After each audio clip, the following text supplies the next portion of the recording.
6 years sila in power. Diba? Kung meron akong ginawa na illegal, nako, talagang sinuyod nila lahat ng transaksyon. Actually. Wala naman sila nakita. No? They didn't file even a single na case ng corruption.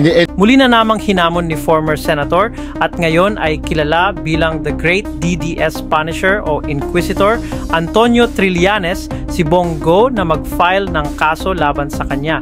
Tila pikon na si Bongo na nagsabing taon-taon daw siyang kinakasuhan ng dating senador at inakusahan pa itong may financier pa raw. Hindi to titigil si Trillanes. Sabi ko nga, taon-taon niyang gagawin yan. It wasn't for a lack of trying, I'm sure. Yes.